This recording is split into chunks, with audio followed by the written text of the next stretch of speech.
Shalom sahabat Gebada, apa kabar hari ini? Senang sekali dapat bertemu dengan saudara-saudari semua dalam gerakan Baca Dengar Alkitab atau Gebada. Saya Pendeta Tommy Lengkong, Sekretaris Umum PGLI. Kejadian pasal 28 sampai 30 menggambarkan perjalanan hidup Yakub yang penuh dengan ujian, keputusan sulit, dan berkat Tuhan yang luar biasa. Dalam Kejadian 28, kita membaca kisah tentang Yakub yang melarikan diri dari kakaknya Esau setelah memperoleh berkat yang diinginkannya dengan cara yang tidak jujur. Ketika beristirahat di suatu tempat, dia bermimpi tentang tangga yang mencapai ke langit dan melihat malaikat-malaikat naik turun di atasnya. Allah berfirman kepadanya, mengulangi janji yang telah diberikan kepada Abraham dan Ishak, bahwa keturunannya akan menjadi bangsa yang besar dan akan menerima tanah yang diberikan Allah. Ini adalah pengalaman yang meneguhkan iman Yakub dan memberinya keyakinan akan kehadiran Allah yang setia dalam hidupnya. Kemudian dalam pasal 29, kita melihat Yakub tiba di Haran dan bertemu dengan Rahel, anak Laban pamannya. Dia jatuh cinta kepada Rahel dan bersedia bekerja selama 7 tahun untuk mendapatkannya sebagai istri. Namun Laban menipunya dan memberikan Lea kakak Rahel sebagai istri pertamanya. Hal ini mengilustrasikan prinsip bahwa apa yang ditabur seseorang itu juga yang akan dituainya. Meskipun Yakub merasa ditipu, dia tetap setia dan menikahi Rahel setelah bekerja lagi selama 7 tahun. Hal ini menunjukkan ketabahan dan kesetiaan Yakub dalam menghadapi ujian hidup. Rahel awalnya mandul, tetapi setelah doa Yakub, Allah membukakan rahimnya dan dia melahirkan Yusuf. Kemudian Lea melahirkan 4 anak untuk Yakub. Sementara Rahel memberikan Bilha, budaknya, kepada Yakub sebagai istri kedua untuk melahirkan anak-anak atas nama Rahel. Hal yang sama terjadi dengan Silpa, budak Lea.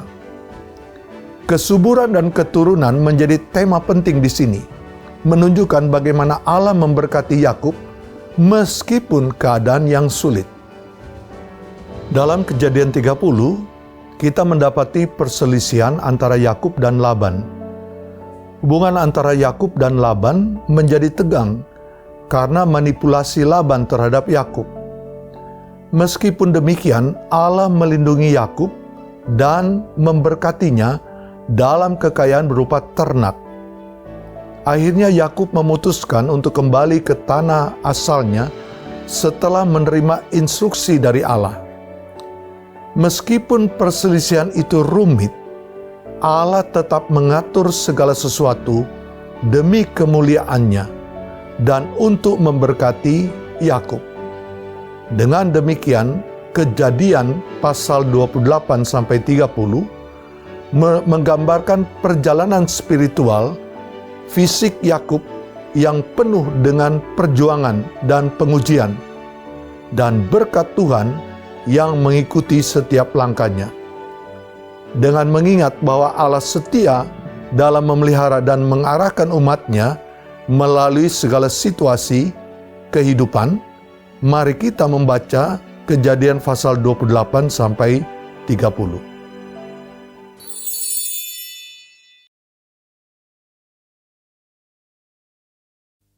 Kemudian Ishak memanggil Yakub, lalu memberkati dia serta memesankan kepadanya. Katanya, "Janganlah mengambil istri dari perempuan Kanaan. Bersiaplah, pergilah ke Padan Aram, ke rumah Betuel, ayah ibumu, dan ambillah dari situ seorang istri dari anak-anak Laban, saudara ibumu. Moga-moga Allah yang Maha Kuasa memberkati engkau, membuat engkau beranak cucu, dan membuat engkau menjadi banyak, sehingga engkau menjadi sekumpulan bangsa-bangsa.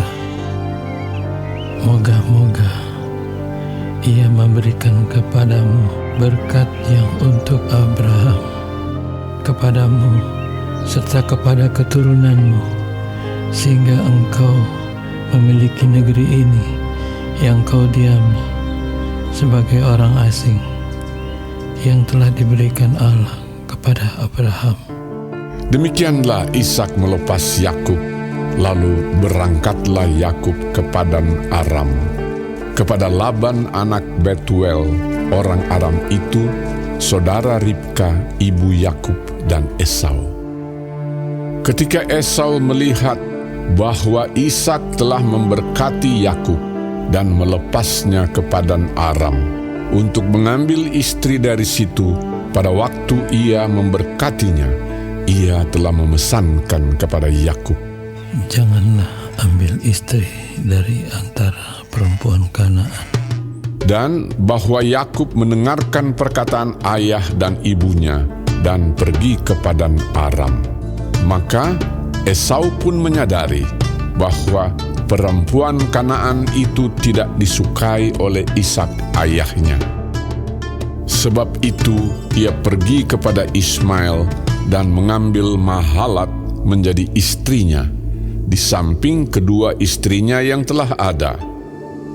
Mahalat adalah anak Ismail, anak Abraham, adik Nebayot. Maka Yakub berangkat dari Beersheba dan pergi ke Haran. Ia sampai di suatu tempat dan bermalam di situ karena matahari telah terbenam. Ia mengambil sebuah batu yang terletak di tempat itu dan dipakainya sebagai alas kepala, lalu membaringkan dirinya di tempat itu. Maka bermimpilah ia. Di bumi ada didirikan sebuah tangga yang ujungnya sampai di langit, dan tampaklah malaikat-malaikat Allah turun naik di tangga itu. Berdirilah Tuhan di sampingnya dan berfirman, "Akulah Tuhan, Allah Abraham nenekmu dan Allah Ishak. Tanah tempat engkau berbaring ini akan kuberikan kepadamu dan kepada keturunanmu. Keturunanmu akan menjadi seperti debu tanah banyaknya, dan engkau akan mengembang ke sebelah timur, barat, utara, dan selatan. Dan olehmu serta keturunanmu, semua kaum di muka bumi akan mendapat berkat. Sesungguhnya aku menyertai engkau, dan aku akan melindungi engkau kemanapun engkau pergi. Dan aku akan membawa engkau kembali ke negeri ini, sebab aku tidak akan meninggalkan engkau, melainkan tetap melakukan apa yang kujanjikan kepadamu." Ketika Yakub bangun dari tidurnya, berkatalah ia, "Sesungguhnya Tuhan ada di tempat ini, dan aku tidak mengetahuinya." Ia takut dan berkata, Alangkah dahsyatnya tempat ini.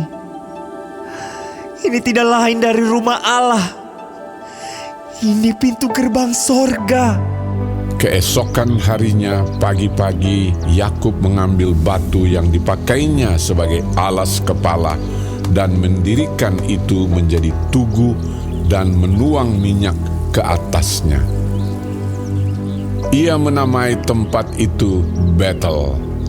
Dahulu nama kota itu Luz.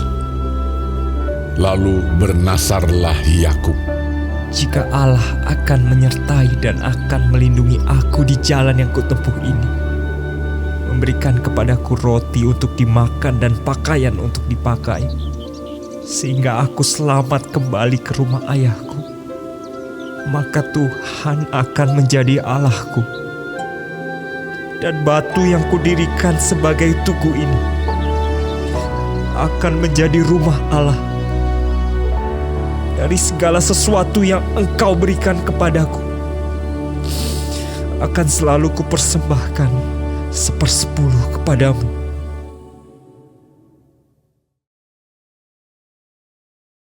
Kemudian berangkatlah Yakub dari situ dan pergi ke negeri Bani Timur. Ketika ia memandang sekelilingnya, dilihatnya ada sebuah sumur di padang dan ada 3 kumpulan kambing domba berbaring di dekatnya. Sebab dari sumur itulah orang memberi minum kumpulan-kumpulan kambing domba itu. Adapun batu penutup sumur itu besar, dan apabila segala kumpulan kambing domba itu digiring berkumpul ke sana, maka gembala-gembala menggulingkan batu itu dari mulut sumur, lalu kambing domba itu diberi minum, kemudian dikembalikanlah batu itu lagi ke mulut sumur itu. Bertanyalah Yakub kepada mereka, Saudara-saudara, dari manakah kamu ini? jawab mereka. Kami ini dari Haran.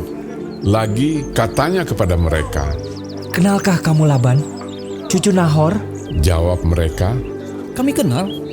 Selanjutnya katanya kepada mereka, Selamatkah ia? jawab mereka. Selamat. Tetapi lihat, itu datang anaknya perempuan, Rahel, dengan kambing dombanya. Lalu kata Yakub, Hari masih siang, belum waktunya untuk mengumpulkan ternak. Berilah minum kambing dombamu itu, kemudian pergilah menggembalakannya lagi.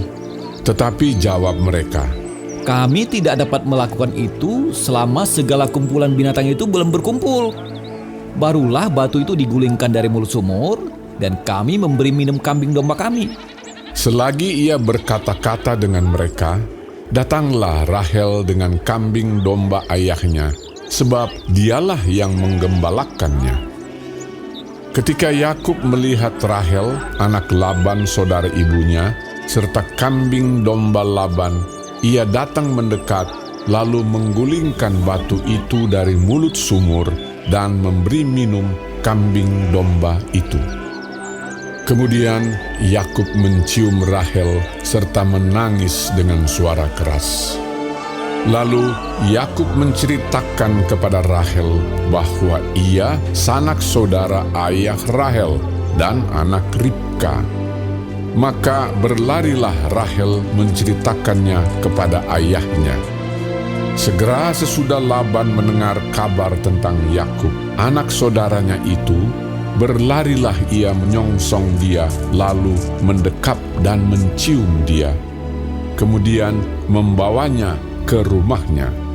Maka Yakub menceritakan segala hal ihwalnya kepada Laban. Kata Laban kepadanya, Sesungguhnya engkau saudara sedaging dengan aku. maka tinggallah Yakub padanya genap sebulan lamanya. Kemudian berkatalah Laban kepada Yakub, Masakah karena engkau adalah sanak saudaraku, engkau bekerja padaku dengan cuma-cuma? Katakanlah kepadaku, apa yang patut menjadi upahmu? Laban mempunyai 2 anak perempuan, yang lebih tua namanya Lea dan yang lebih muda namanya Rahel. Lea tidak berseri matanya, tetapi Rahel itu elok sikapnya dan cantik parasnya.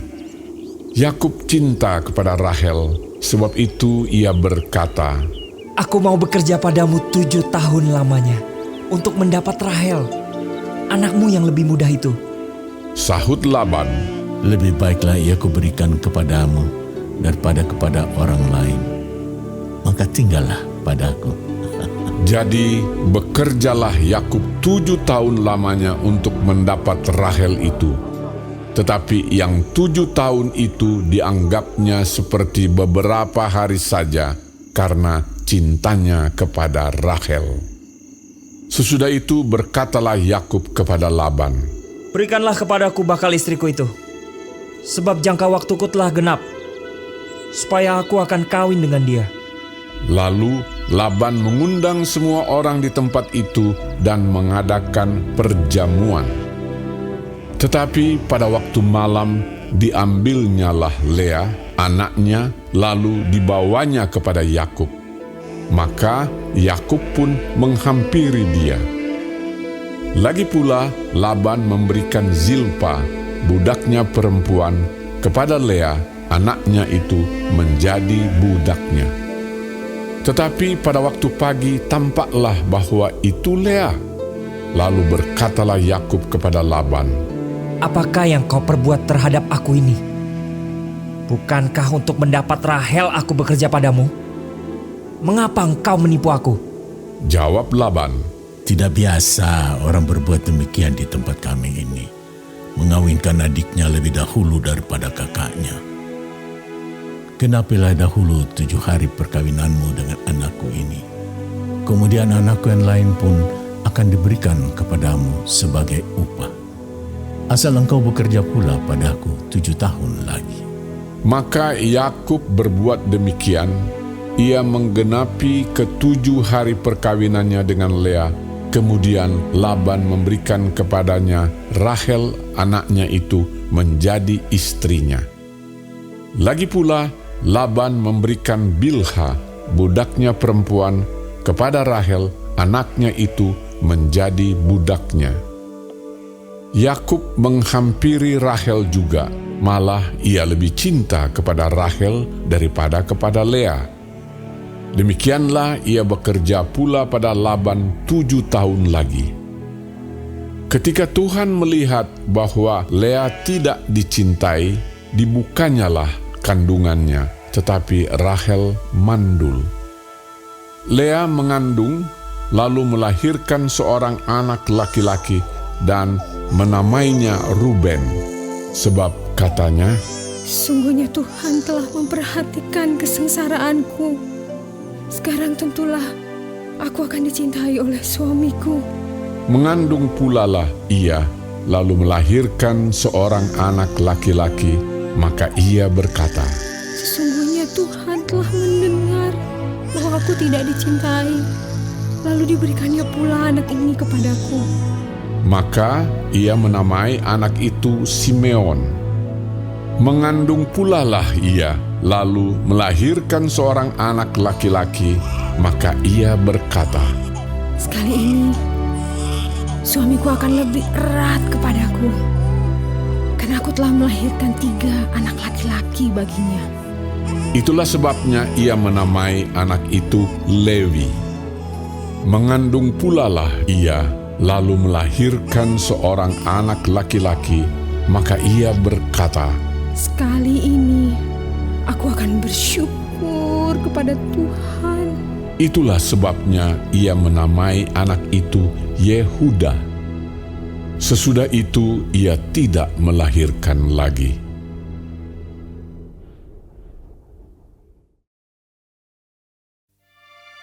Ketika dilihat Rahel bahwa ia tidak melahirkan anak bagi Yakub, cemburulah ia kepada kakaknya itu, lalu berkata kepada Yakub, Berikanlah kepadaku anak, kalau tidak aku akan mati. Maka bangkitlah amarah Yakub terhadap Rahel dan ia berkata, Akukah pengganti Allah yang telah menghalangi engkau mengandung? Kata Rahel, Ini Bilha, budakku perempuan. Hampirilah dia, supaya ia melahirkan anak di pangkuanku, dan supaya oleh dia aku pun mempunyai keturunan. maka diberikannya Bilha, budaknya itu, kepada Yakub menjadi istrinya, dan Yakub menghampiri budak itu. Bilha mengandung, lalu melahirkan seorang anak laki-laki bagi Yakub. Berkatalah Rahel, Allah telah memberikan keadilan padaku, juga telah didengarkannya permohonanku. dan diberikannya kepadaku seorang anak laki-laki. Itulah sebabnya ia menamai anak itu Dan. Mengandung pula lah Bilha, budak perempuan Rahel, lalu melahirkan anak laki-laki yang kedua bagi Yakub. Berkatalah Rahel, Aku telah sangat hebat bergulat dengan kakakku, dan aku pun menang. maka ia menamai anak itu Naftali. Ketika dilihat Lea bahwa ia tidak melahirkan lagi, diambilnyalah Zilpa, budaknya perempuan, dan diberikannya kepada Yakub menjadi istrinya. Dan Zilpa, budak perempuan Lea, melahirkan seorang anak laki-laki bagi Yakub. Berkatalah Lea, Mujur telah datang. maka ia menamai anak itu Gad. Dan Zilpa, budak perempuan Lea, melahirkan anak laki-laki yang kedua bagi Yakub. Berkatalah Lea, Aku ini berbahagia. Tentulah perempuan-perempuan akan menyebutkan aku berbahagia. maka ia menamai anak itu Asher. Ketika Ruben pada musim menuai gandum pergi berjalan-jalan, didapatinyalah di padang buah Dudaim, lalu dibawanya kepada Lea ibunya. Kata Rahel kepada Lea, Berilah aku beberapa buah dudaim yang didapat oleh anakmu itu. jawab Lea kepadanya, Apakah belum cukup bagimu mengambil suamiku? Sekarang pula mau mengambil lagi buah dudaim anakku? kata Rahel, Kalau begitu, biarlah ia tidur dengan engkau pada malam ini sebagai ganti buah dudaim anakmu itu. ketika Yakub pada waktu petang datang dari padang, pergilah Lea mendapatkannya sambil berkata, Engkau harus singgah kepadaku malam ini, sebab memang kau telah kusewa dengan buah dudaim anakku. Sebab itu tidurlah Yakub dengan Lea pada malam itu. Lalu Allah mendengarkan permohonan Lea. Lea mengandung dan melahirkan anak laki-laki yang kelima bagi Yakub. Lalu kata Lea, Allah telah memberi upahku, karena aku telah memberi budakku perempuan kepada suamiku. maka ia menamai anak itu Isakar. Kemudian Lea mengandung pula dan melahirkan anak laki-laki yang keenam bagi Yakub. Berkatalah Lea, Allah telah memberikan hadiah yang indah kepadaku. Sekali ini, suamiku akan tinggal bersama-sama dengan aku, karena aku telah melahirkan 6 orang anak laki-laki baginya. maka ia menamai anak itu Zebulon. Sesudah itu ia melahirkan seorang anak perempuan dan menamai anak itu Dina. Lalu ingatlah Allah akan Rahel. Allah mendengarkan permohonannya serta membuka kandungannya. Maka mengandunglah Rahel dan melahirkan seorang anak laki-laki. Berkatalah ia, Allah telah menghapuskan aibku. maka ia menamai anak itu Yusuf, sambil berkata, Mudah-mudahan Tuhan menambah seorang anak laki-laki lagi bagiku. Setelah Rahel melahirkan Yusuf, berkatalah Yakub kepada Laban, Izinkanlah aku pergi, supaya aku pulang ke tempat kelahiranku dan ke negeriku. Berikanlah istri-istriku dan anak-anakku yang menjadi upahku selama aku bekerja padamu, supaya aku pulang, sebab engkau tahu betapa keras aku bekerja padamu. Tetapi Laban berkata kepadanya, Sekiranya aku mendapat kasih-Mu, telah nyata kepadaku bahwa Tuhan memberkati aku karena Engkau. lagi katanya, Tentukanlah upah-Mu yang harus kubayar, maka aku akan memberikannya. sahut Yakub kepadanya, Engkau sendiri tahu bagaimana aku bekerja padamu dan bagaimana keadaan ternakmu dalam penjagaanku. Sebab harta milikmu tidak begitu banyak sebelum aku datang. Tetapi sekarang telah berkembang dengan sangat, dan Tuhan telah memberkati engkau sejak aku berada di sini. Jadi, bilakah dapat aku bekerja untuk rumah tanggaku sendiri? Kata Laban. Apakah yang harus kuberikan kepadamu? Jawab Yakub. Tidak usah kau berikan apa-apa kepadaku. Aku mau lagi mengembalakan kambing dombamu dan menjaganya, asal kau mengizinkan hal ini kepadaku. Hari ini aku akan lewat dari tengah-tengah segala kambing dombamu dan akan mengasingkan dari situ setiap binatang yang berbintik-bintik dan berbelang-belang. Segala domba yang hitam dan segala kambing yang berbelang-belang dan berbintik-bintik, itulah upahku. Dan kejujuranku akan terbukti di kemudian hari, apabila engkau datang memeriksa upahku. Segala yang tidak berbintik-bintik atau berbelang-belang di antara kambing-kambing, dan yang tidak hitam di antara domba-domba, anggaplah itu tercuri olehku. Kemudian kata Laban. Baik, jadilah seperti perkataanmu itu. Lalu diasingkannyalah pada hari itu kambing-kambing jantan yang bercoreng-coreng dan berbelang-belang, dan segala kambing yang berbintik-bintik dan berbelang-belang, segala yang ada warna putih pada badannya, serta segala yang hitam di antara domba-domba, dan diserahkannyalah semuanya itu kepada anak-anaknya untuk dijaga. Kemudian Laban menentukan jarak 3 hari perjalanan jauhnya antara dia dan Yakub. Maka tetaplah Yakub menggembalakan kambing domba yang tinggal itu. Lalu Yakub mengambil dahan hijau dari pohon hawar, pohon badam, dan pohon berangan. Dikupasnyalah dahan-dahan itu sehingga berbelang-belang sampai yang putihnya kelihatan. Ia meletakkan dahan-dahan yang dikupasnya itu dalam palungan, dalam tempat minum, kemana kambing domba itu datang minum, sehingga tepat di depan kambing domba itu. Adapun kambing domba itu suka berkelamin pada waktu datang minum. Jika kambing domba itu berkelamin dekat dahan-dahan itu, maka anaknya bercoreng-coreng, berbintik-bintik dan berbelang-belang. Kemudian Yakub memisahkan domba-domba itu, dihadapkannya kepala-kepala kambing domba itu kepada yang bercoreng-coreng dan kepada segala yang hitam di antara kambing domba Laban. Demikianlah ia beroleh kumpulan-kumpulan hewan baginya sendiri dan tidak ditempatkannya pada kambing domba Laban. Dan setiap kali apabila berkelamin kambing domba yang kuat, maka Yakub meletakkan dahan-dahan itu ke dalam palungan di depan mata kambing domba itu, supaya berkelamin dekat dahan-dahan itu.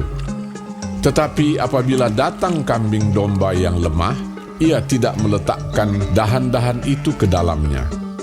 Jadi hewan yang lemah untuk Laban dan yang kuat untuk Yakub.